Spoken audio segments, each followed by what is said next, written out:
Hello, everybody. Welcome today to our Keyforge podcast, episode one, the pilot for the keys to ESP. I am John. Nice to meet you all. I am joined by other members of Team ESP. And here we're going to be discussing a little bit about our experiences with Keyforge, the game, the card game, and sharing some tips along the way, and hopefully some experiences as well, and to introduce you all to a wonderful game that we've built a community around in the GTA into Toronto area. So hopefully you can join us as we go along today and discuss with each other to learn more about Keyforge and a little bit about us as well. So I have three other members here along with myself. Let's start in alpha order. Let's go with Benson. Would you like to introduce yourself real quick? Hi. My account name is Chaos Chrono, but I'm pretty new to the tabletop scene. Haven't really had any experiences with tabletop gaming prior to joining this, being introduced to this game by John, and playing Keyforge a bit more competitively over the last year. To give, I guess, my main experiences prior to this was as a kid, the Pokemon card trading card game, Yu-Gi-Oh, things like that. But only dabbled, never played competitively. And in terms of my experience with Keyforge, best ranking, I guess, highest level competition was during the Canadian Grand Championships back in September of 2019. Was able and lucky enough to make it top four. That was quite the rush. And other than that, that's my only real experience. So yeah, thanks for having me, and we move on to the next person. Cool. Dennis? Hi, I'm Dennis. In-game name is DC Trace, DCTREYS. My experience with Keyforge or any tabletop games is none whatsoever, ever. I was lucky enough to be introduced to the game by these guys right here, John. We went to a trip together, and then over the weekend, this guy is like, "Here, play this game, take this deck, we'll teach you how to play it." And I had no idea what the heck I was doing. Then after that, after the trip, I literally looked into it, and that's how it all started. As far as competitive game plays, the highest level I placed at is gonna be Prime's Championship in Ottawa. That was about top four. It was a long day, literally from 8 to 8. Last game, I literally it was gone. I died, but it was great. Great games, good people. It was fun. I want to say favorite house is probably gonna be Shadows, just because stealing. Only main reason. Nice. All right, and not to not the last one, but one of our final guys, Josh. You want to share a little bit about yourself? Nah, just kidding. Hey, everybody, my name is Josh. You can call me Joe Dobby. I have a YouTube channel. That's JODDOBIKF. I've been playing Keyforge for a little over a year now. It was introduced to me by one of my friends, and he's been really we play board games once a month, and for about 2 to 3 months he kept introducing Keyforge. We just weren't into it, and then the third time was a charm. I haven't looked back since, and I've had so much fun playing the game. My favorite house, hands down, is Shadows. I love the theme, the stealing, the roguish like plays. And my favorite house combination is Shadows, Star Alliance, and Saurians. Major tournaments I've participated in were the Grand Champs in Toronto. Placed far enough to get fancy metal keys. I think that was top 16. But the best experience I had was in my first Vault tour at Albany. I think that was in February or January. And I managed to place top 32 out of 150 players. So that was a lot of fun, lots of memories made, and lots of loot brought back. So, hopefully when this COVID stuff is over, you'll be able to see me at other Vault tours and locals. Don't hesitate to say hi. Awesome. And then I I guess for myself, I guess just to throw myself out there, since everyone's repping their names and everything, my in-game name is Stormy Knight. So for me, I come from a board game background, but I have had experiences with other Fantasy Flight OP events and other games with such as X-Wing, the miniatures game, a little bit of Destiny, Star Wars Destiny, a little bit of card game, but the one I've dug deepest into and actually traveled like the farthest for is Keyforge. So myself, for me, I was lucky enough to actually hang out with these guys, these other three guys, through all the thick and thins. Been to grand championships. I got top 8, which was a fun experience. Maybe we'll share some later on or in other episodes or something. And then also, I was able to match Josh there at Albany, the Vault Tour, within the top 32 as well. So, I mean, we aren't the best players, but for sure, I mean, I'm not the best player here, for sure. But I share a lot of thoughts with these guys, saying that Keyforge, the community base, is amazing. That's one of the reasons why we're actually even wanting to put out a podcast like this, to share our love of the game and to hopefully share some of that love with everyone that's listening to this podcast as well. So, before we jump in any further, what are your biggest thoughts, guys? I'm just throwing it out there. What's something new that you guys had experience in Keyforge and say, let's last month or so? Even amongst this, COVID pandemic and everything, everyone's kind of hurting. But what are some cool things you guys seen so far in the month? Or have you even played Keyforge in the last month? And if so, how? Where?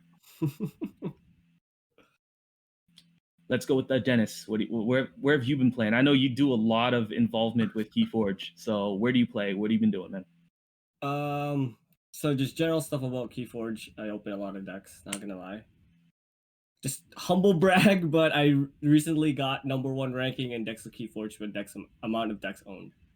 Anyway.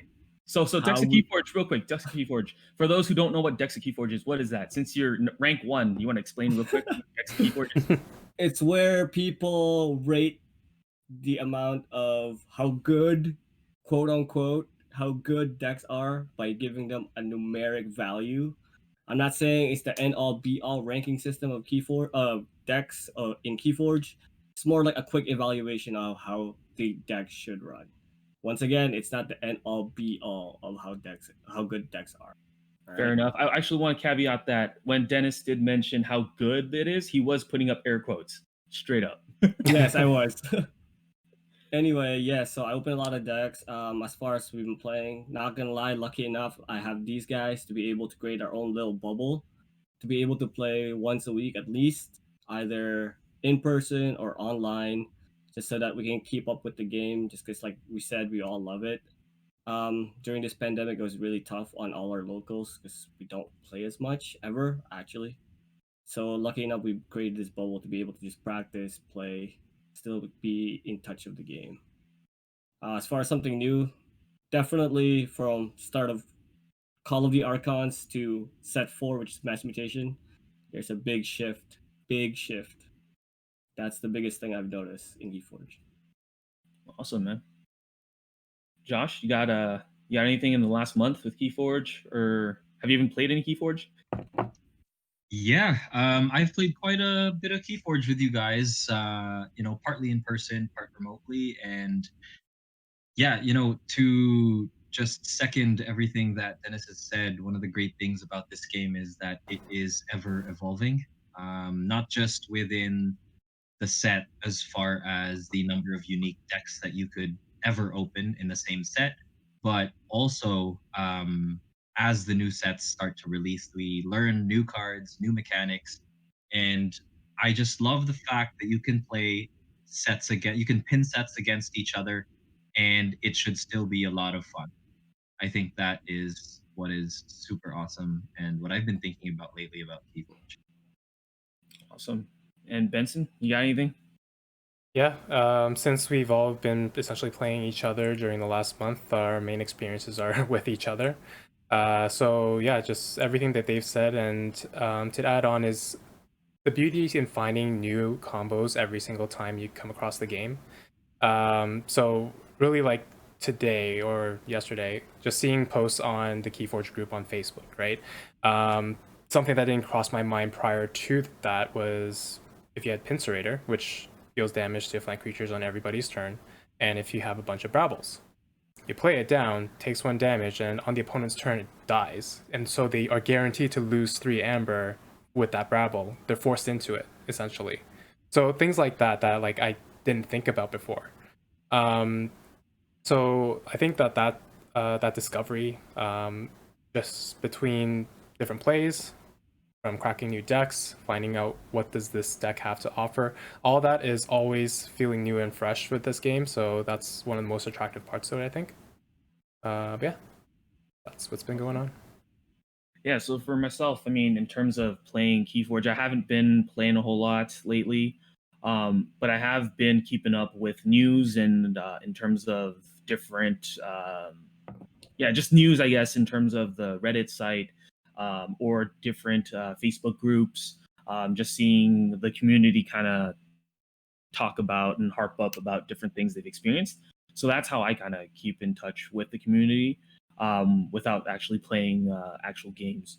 But in terms of the most recent thing that I've learned that I did play a little bit was the Snurret and not Snurret, sorry, the Snudge and Infernus combo.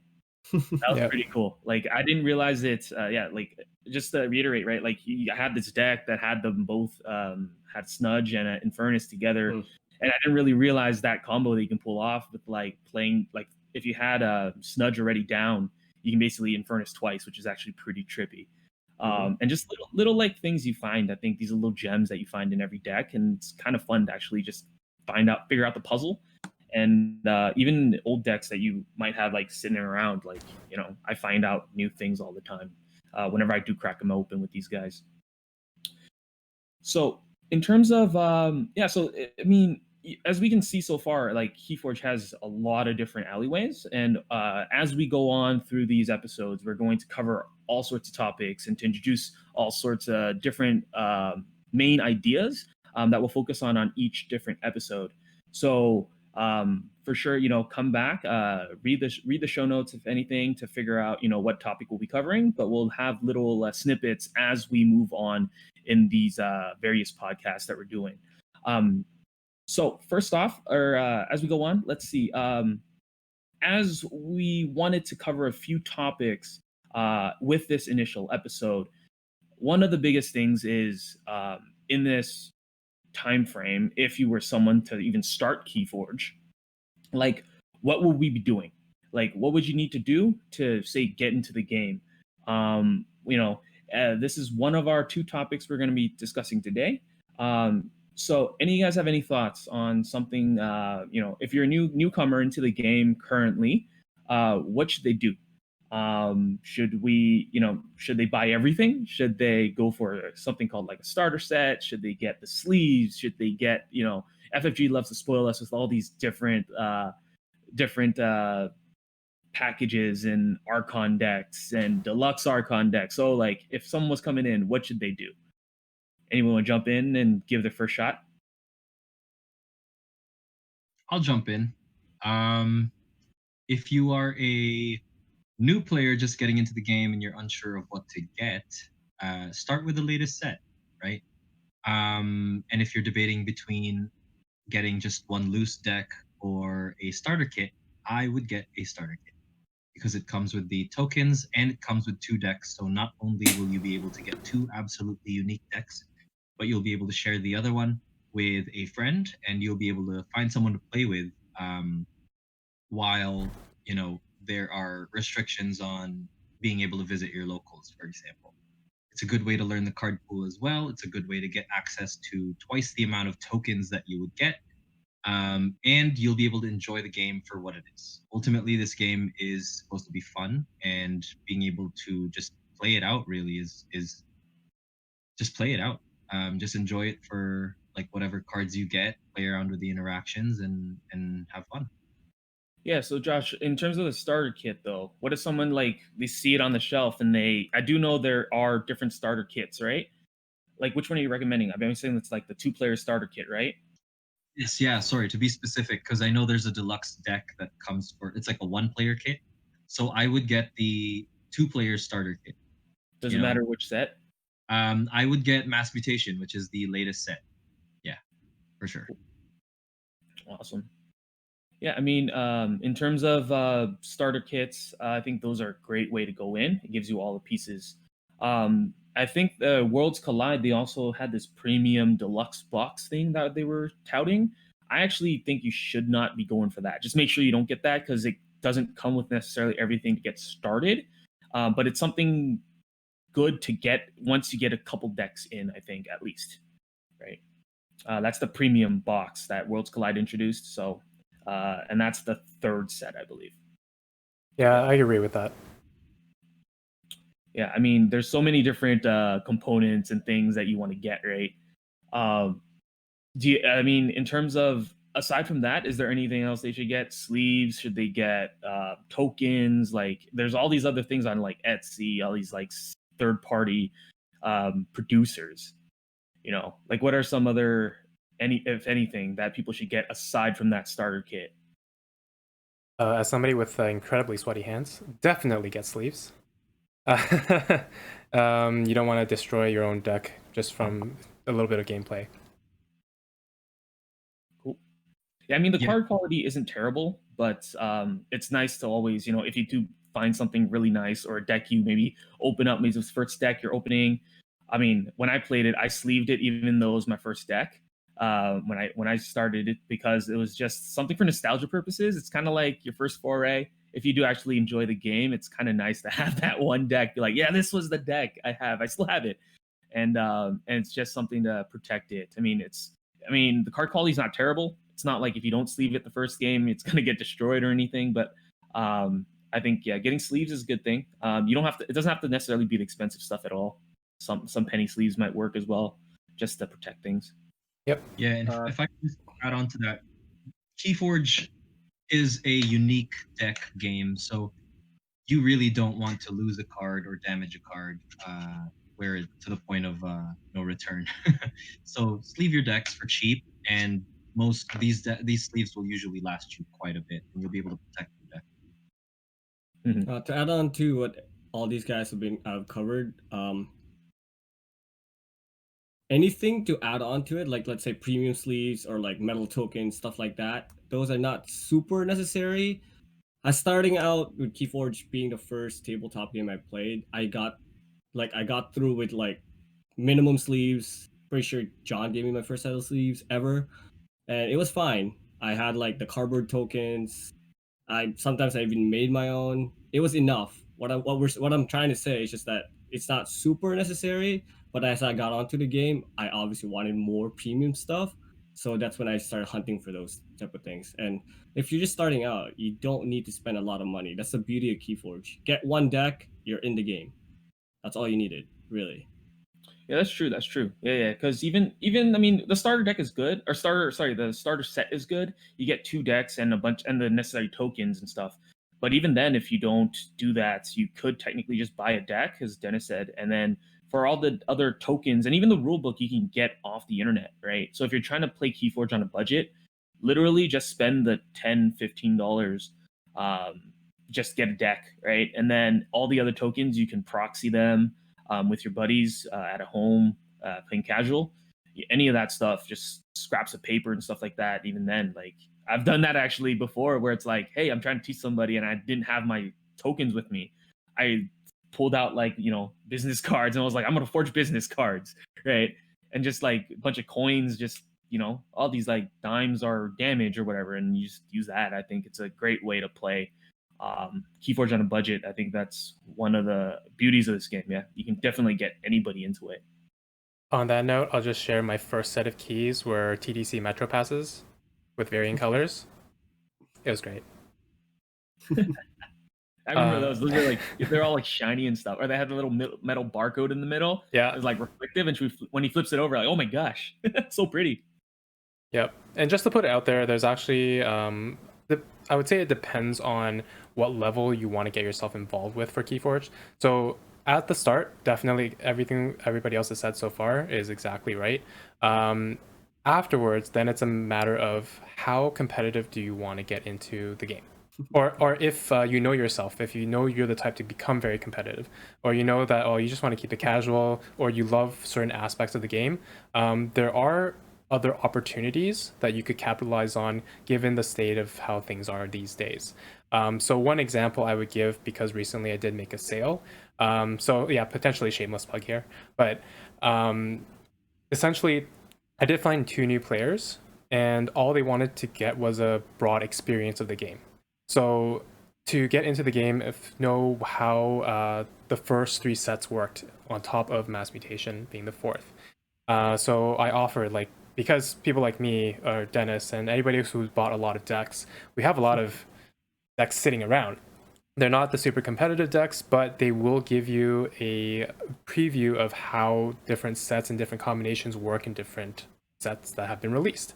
So with those opportunities, you could buy decks for dirt cheap in comparison to even in store for a brand new deck, right? So again, it depends on your competitiveness level. If you are going to try to become more competitive, or that's in your nature, then definitely stay away from that. Go maybe even look at the secondary market that's online. Depending on how the state of affairs is, you could find something really good for really cheap. So that suits your playstyle as well. So like all these things are things to take into consideration over time. Like when you first get into the game, don't worry about any of that. Just pick up something and play with it. Find out what you love about the game. And then once you know where you want to go, you can run with it. And there are all these other side opportunities. So get involved with the community and join us on like the Keyforge Facebook group as a whole, where the entire community worldwide is involved with, or the buy and sell group if you're looking to find some of these products that are available, things like that. And yeah, just a little addition there. Awesome. So yeah, I mean, Benson, I mean, you bring up a really good point. Like, what if you start playing already, or you got your feet wet, right? So what else is there? And even then, like with this point in time, a lot of stores may or may not be open. They might have fewer events than normal. So what might we want to do in terms of to get involved or even stay involved, right, with the local community? I mean, we briefly mentioned at the start of this, we're 4 guys, and we prior to this, we've been doing some events with Keyforge, been involved with the community a bit. But now that there are lockdowns in certain places, people might not be able to get out to a store to actually play in an event. Stores might not be hosting events. Like, what can we do? You guys got any recommendations? I mean, for us, 4 guys, we actually set it up like a game night just for us, and we ended up buying a display and had our little bubble. And then we did our own little game night where we split one display amongst us and another buddy of ours, right? We just held a little mini tournament for ourselves, just to stay involved, get together to play. So I guess mini game night tournaments amongst some friends, if able, right, if possible, to get together as a bubble kind of thing. That's one way to stay involved, I think. I don't know, like what else you guys got off the top of your heads? Like what else have you guys been doing aside from our group things to stay involved? So I've actually got a few suggestions for that. And there's a lot of resources online. So Decks of Keyforge might be a place to get your deck evaluated, but it's also a good way to learn all the cards from the card pool.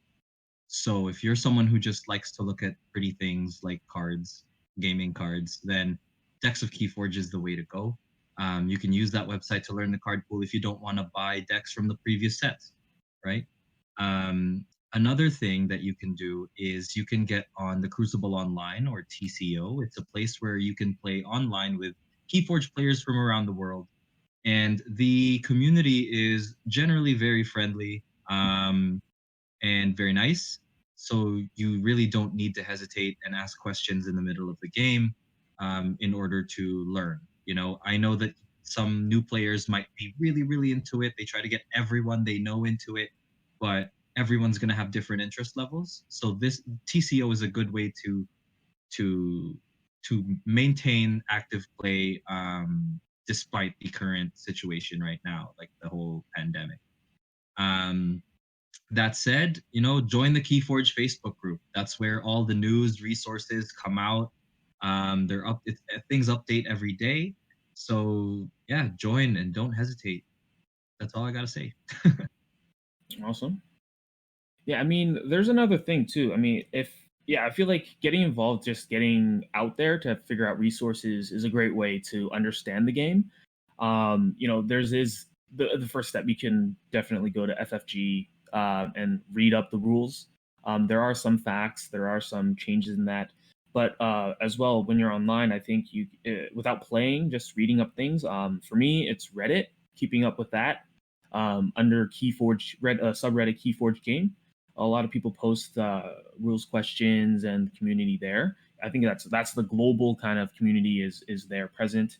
And then also Facebook groups. I believe there are Facebook groups all over the place, like a regional Facebook group just for Keyforge. There's one definitely for the overall game as a global community. Might be a little more daunting to jump into that, but I know in our area there's a Keyforge group there where all the local players kind of post up things, news, and have discussions there too.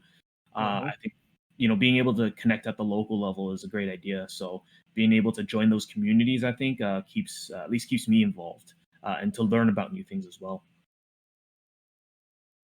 Yeah, on that note, what I wanted to add on is just like, I just want to say that Keyforge should be a secondary thing to what our primary thing is right now, which is the pandemic. So keep yourself and your family safe. So if you don't have to play, I would say don't. But if you really want to, you're really itching, reach out to your local group, to the people you've been playing with, post something up. Let's say maybe we can meet up at a park outside, create your own small bubble just so that you can play. Because I know for a fact that I don't like playing online in the Crucible online. It's great, but I want to be able to use I guess, have the feel, the dexterity of like shuffling cards, playing against somebody, stuff like that. Um, but like I said, we've been lucky enough to have a little bubble that we can keep playing on. Just reach out to your local groups to see if anybody's interested. But like I said, safety first for sure. Yep. One last thing would be, as everybody else has mentioned, there's a bunch of resources online. So on top of like places to play, events online and things like that, there's also media, right? You can find any type of media regarding Keyforge anywhere on YouTube.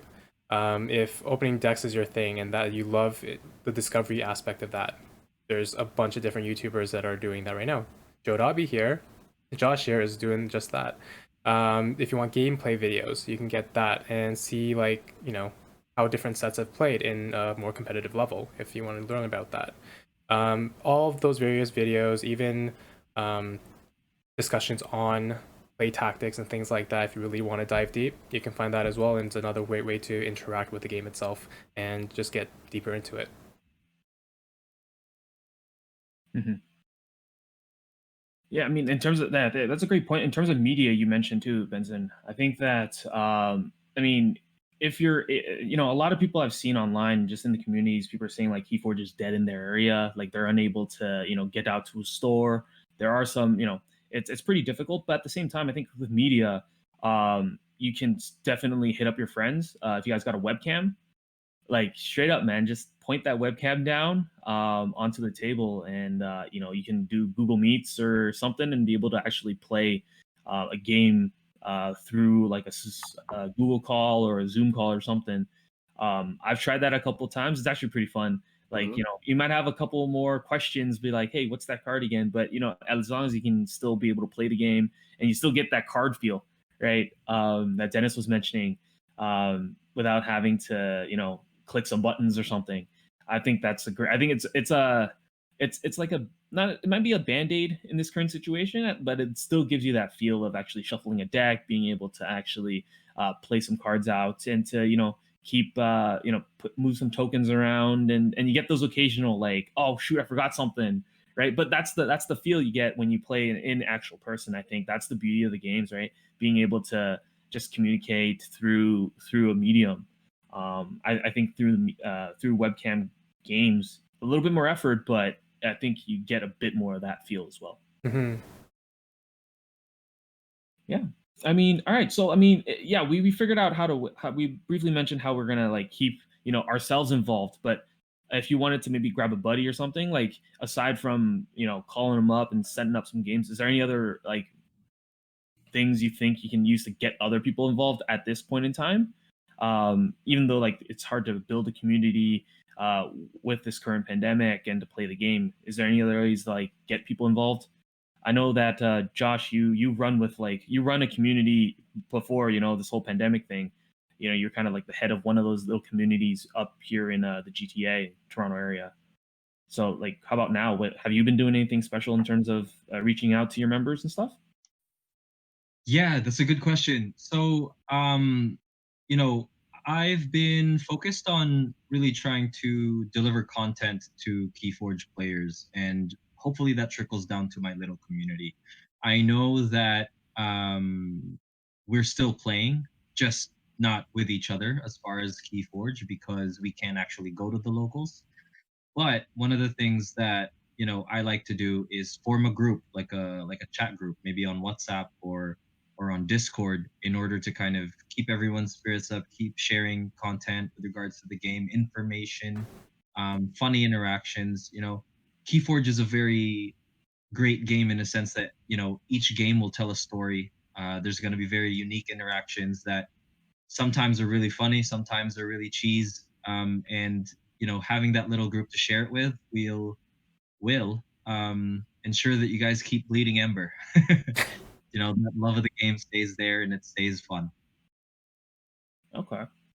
Yeah, I mean, so do you actually like play right now with the members at all? Or you mentioned, you guys don't really play or keep discussions. Like how do you guys kind of get through with other people?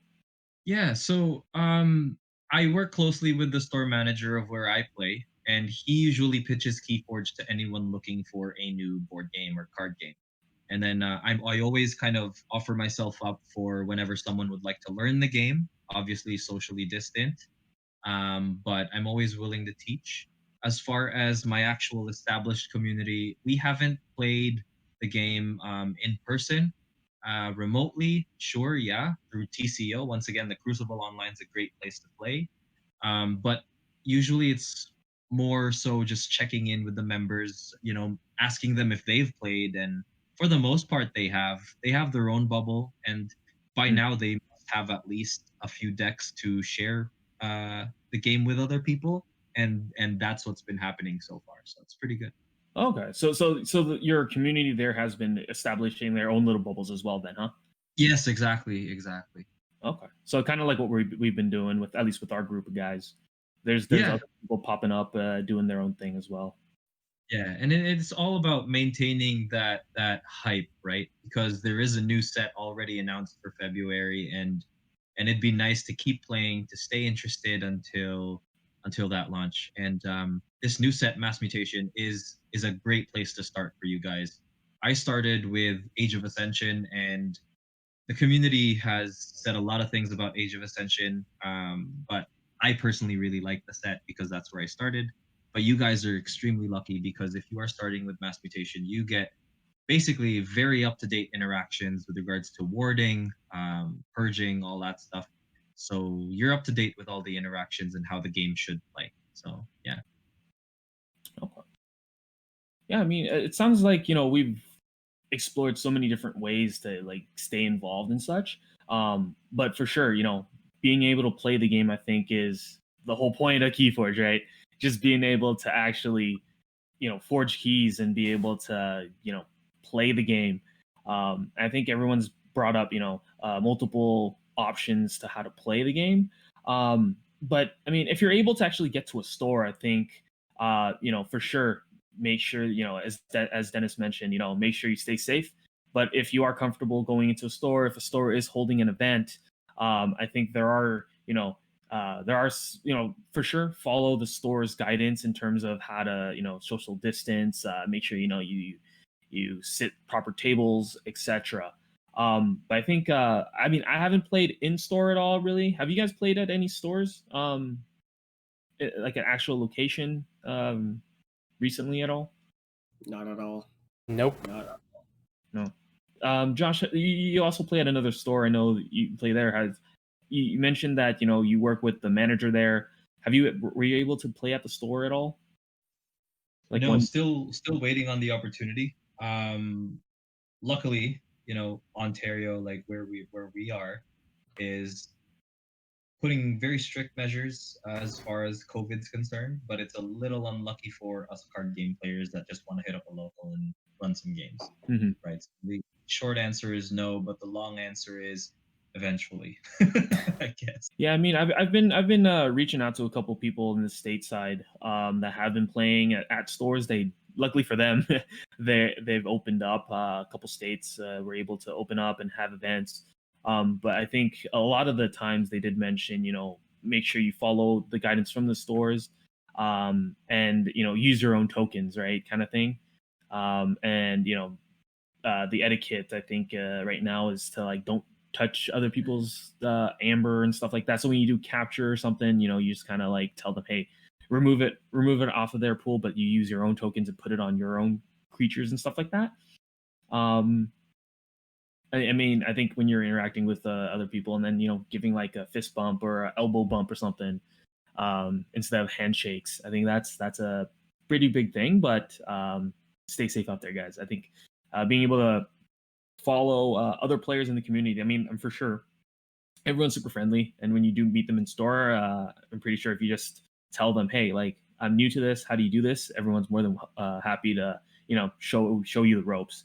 I remember like when I started playing as well with Benson, with Dennis and them, just like, "Hey, yeah, this is how it works," kind of thing. And, it's I think everyone loves to bring in a new player and show them the ropes and teach them a new game. So but for sure stay safe. I think that's the number one thing right now. Mm-hmm.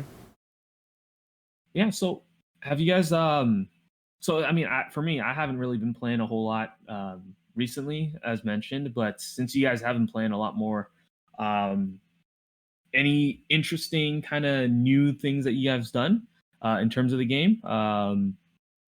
Anything like you pulled off a cool play or um pulled off any interesting moves out of a deck or pulled a deck that had an interesting combo, perhaps? Well, recently, within our group, the best things that we've been able to do was actually face off different sets against each other.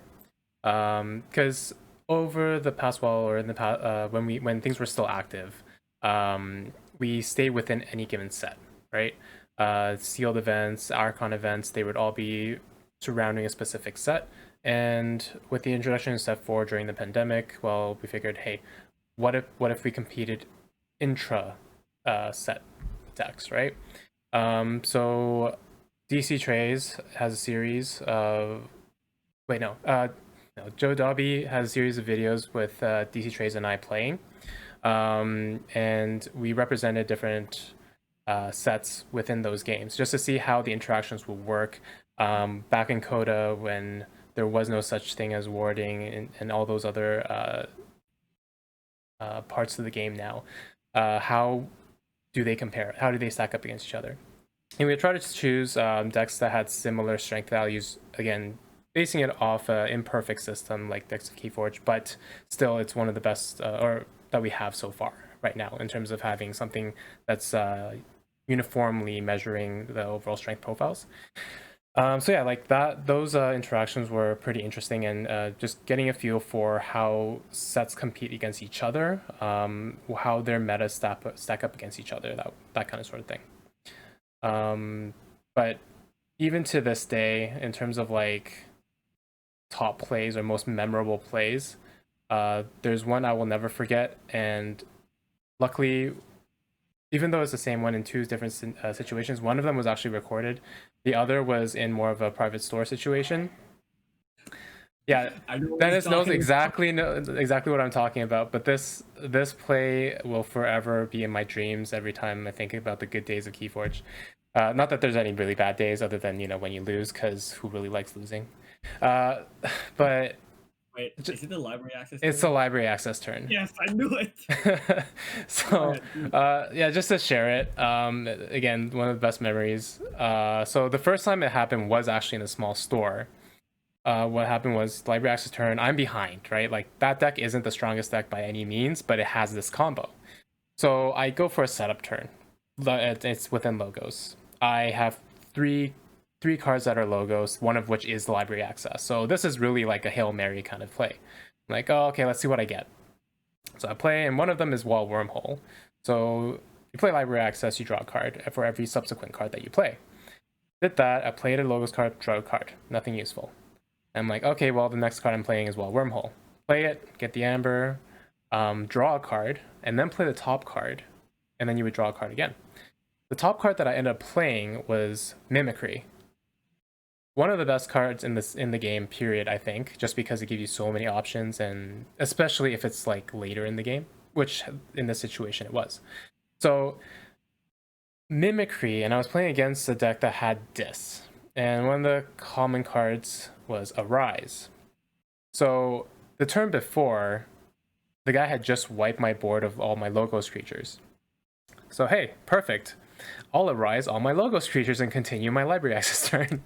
So I brought back like 5+ cards out of my discard pile and continued playing my library access turn with their Arise. So that one chain was totally worth it. And after that, I had maybe 10+ cards in my hand, all of which were untamed. And Dennis knows my deck. This deck has Triple Dust Pixie, a Full Moon, Nature's Call with a Chota. Chota Hazri is a creature where when you play it, you lose an Ember, and then you can forge a key at current cost. So all that's left to say is I forced 2 keys in 1 turn and won the game. But like, it's that combination, and the other one that was recorded had a similar vibe to it. Same kind of idea where the Logos was the setup, and then it led to a huge untamed turn that allowed me to get the win from behind. That play was when you're super stressed, thinking, you're so behind, you're being controlled by the opponent, you got no way out, and then you're like, okay, I'm believing you, deck. The card of the cards, pardon the Yu-Gi-Oh reference, and then yeah, when things align and stuff like that happens, it's like the most joyous moment playing this game. But there's plenty of times where you try for it and then it blows up in your face, so that's happened. Oh, remember that time when I walled Wormhole into a key hammer against you, Dennis? First turn. It was a reversal game. Yeah, it was a reversal game. Well, that wasn't fun. I gave him a key on the first turn, so that was great. But yeah, like things like that, mechanisms like that, all super memorable, good or bad. Just take it as a lesson when it's bad, and when it's good, just enjoy it, but don't take it as the not the norm, but the I'm looking for a specific word here. Anyway, you get what I'm saying. So that's the stories I have to share. Nice. So I'm guessing that's like a first set deck that you were talking about? That is a first set deck, yes. All right. So Call of the Archons. Call of the Archons. Okay, on that note, I want to jump on it because I think it's a pretty good segue to start. Just want to say, first of all, that was one of the greatest library access turns I've ever seen. I watched it a couple times. Literally, this is a set meta or set how the set works. What I'm about to discuss right now, because in Call of the Archons, when the house Untamed or Logos hits, it hits hard. So now that this is what I was talking about when there's this shift of things happening. So in Coda, Call of the Archons, if it hits really hard. And because why I say this is one of the greatest library access turns that Benson has ever pulled off is because the opponent at the time was about to win the game. It was 1 keys to 2, and Benson just got taken off. He was on check. He got taken off to like 1 or 2 amber by like a Shadow's turn, and the opponent's about to win. Yep. That library access turn was sequenced well because it hit to the time where he can forge 2 keys at 1 turn, and he was about to lose. So that was what I'm saying about one of the greatest library access turns I've ever seen. And when Coda hits, it hits hard. So on that note, one of my favorite sets is probably Coda, probably my top favorite set. And as far as the play I've been able to pull off is that I have a deck that has 1 copy of Mimicry, 1 copy of Witch DI, and 1 copy of Nepenthe Seed. Oh, that deck. So those 4 cards to me, I can play a mimicry turn 3 different times in one turn and bring it back again on the next turn if my Witch of the Eye stays.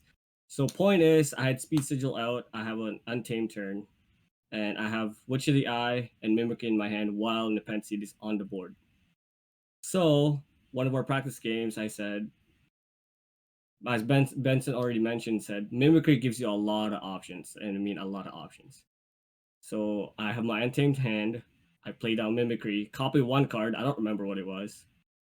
It's in the discard pile. I put down Witch of the Eye with Speed Sigil. I re-put it, bring Mimicry back, do something else again, and then I Mimicry once again on the discard pile, bring it back again with the Penseed, and do something else again. So it gives you that a lot of versatility with Call of the Archons. So just having that one card to me can give a deck a way to transcend every single set, just because it can copy anything. So Well, granted, I don't- granted, it can copy any action card. action card, sorry, you can copy any action card, so it gives you a lot of options. So my point is, it's like what a deck, any deck can beat any decks in any set. That's the beauty of Keyforge as well. Like honestly, it could be, you can find out any little things that can make you think that, oh, this is one way to win, this is one way to lose. That's the beauty of Keyforge. Any deck can beat any deck in any set. There's no oh, this deck is unbeatable. It's still a lot of variance and it's still a lot of, not gonna lie, mind games as well. But we'll get into that probably on a different topic. Yeah.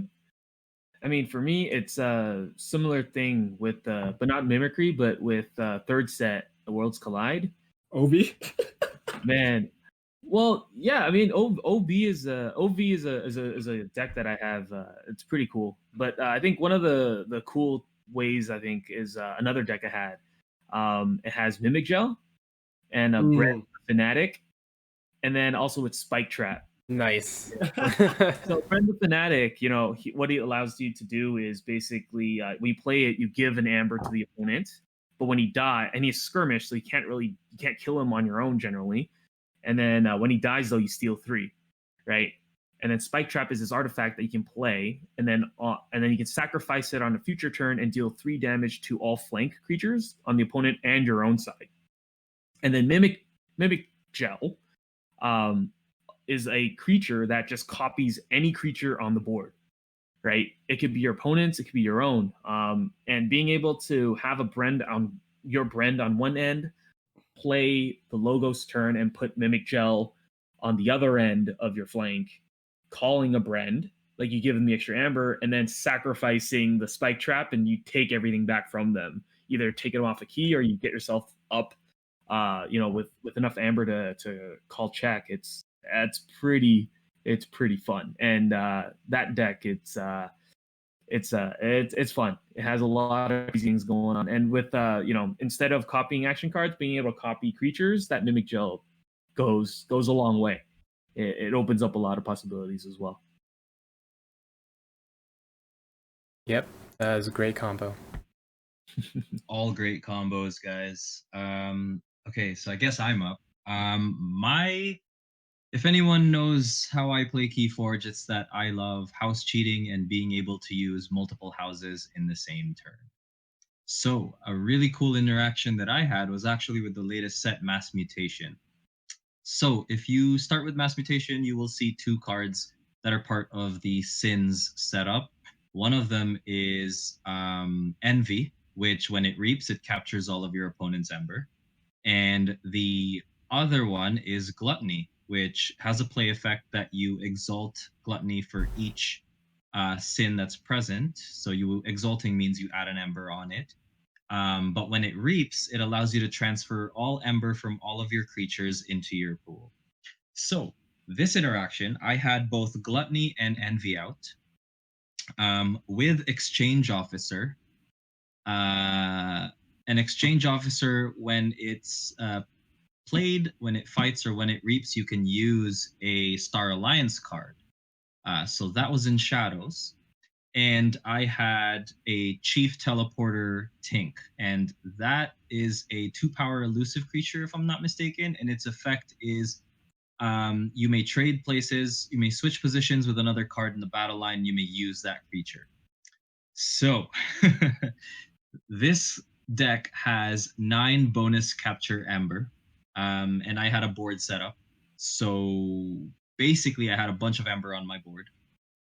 I called Shadows, reaped with the Exchange Officer, allowing me to use my Chief Teleporter, and I switched places with the Gluttony, and transferred all the Amber to my pool. And the turn before that, I managed to use Envy and capture 10 Amber. So Oh my I had goodness. about 12 Amber transferred from my battle line to my pool, and my opponent was left with absolutely nothing. So I love those interactions, and you will catch me all day with subject Kirby's, officer Kirby's, and use a friendly creature, all that stuff, all day, every day. So watch out. Josh, are you talking about that turn you played against me? Because I remember seeing this deck and I was not. I meant, man, I remember seeing that and I was like, oh my goodness, I should have got rid of some of those sins, man. Is that Yes. one of the So games we were talking about?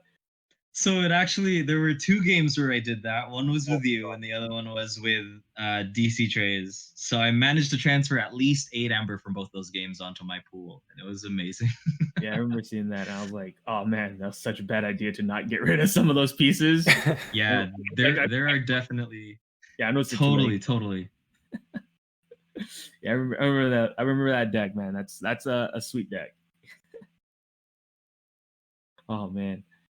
So, I mean, with thanks for sharing for all these different experiences and awesome things. And these are only just a few of the multiple experiences that we've all experienced in this in this game. We have so much more to share in terms of different plays, different thoughts, and for sure, this is our first episode for Team ESP for Keys to the ESP, and we don't have enough time to actually like go through everything, but as we go on with these episodes, we're hoping to share more of our thoughts and our experiences with the community, with our plays, with the decks that we have. And we have some different topics that we've lined up where we're going to explore different sets, different houses, etc. And we're more than welcome and invite everyone, all you listeners, to continue following us and to listen to us and to share your thoughts as well.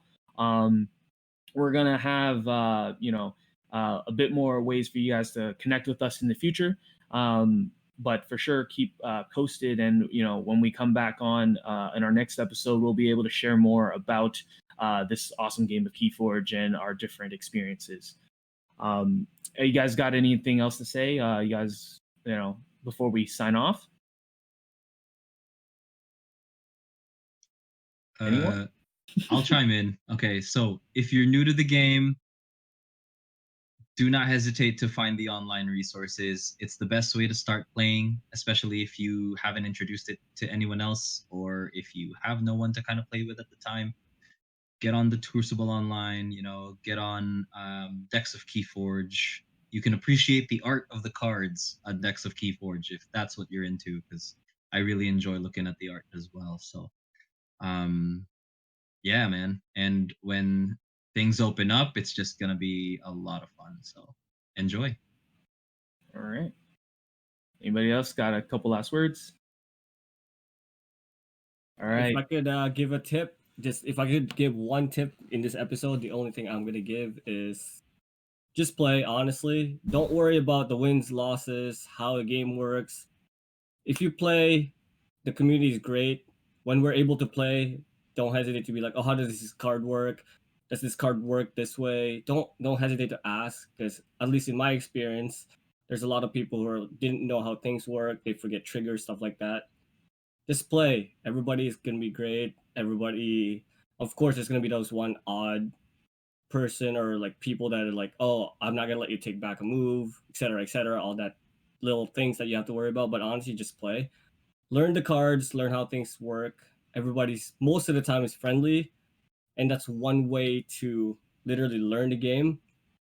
You're gonna lose a lot, not gonna lie. I've lost a lot more than I've won, but when you win, it's that sweet feeling of, let's say if you're in a local and your first sealed tournament and you win it, you will never forget that, honestly. And if you happen to move on to like more competitive gameplay, it's like when you earn that win, it's amazing. Just keep playing, enjoy the game, don't worry about the losses, just learn it and just play. Cool. Yeah, just enjoy the ride and explore that crucible. If you want, you can also find the storylines behind the whole Keyforge universe. And I think there's an RPG mechanic game kind of thing coming out too, or if it's already out. And I'm not familiar, but yeah. It's already out. Yeah, it's out. Yeah, so things like that, if that's more to your playstyle, then that might be something to explore as well. Awesome. So yeah, I mean, be kind. I think that's the biggest thing. Dennis brought it up. Play the game, but I think also just being kind to each other.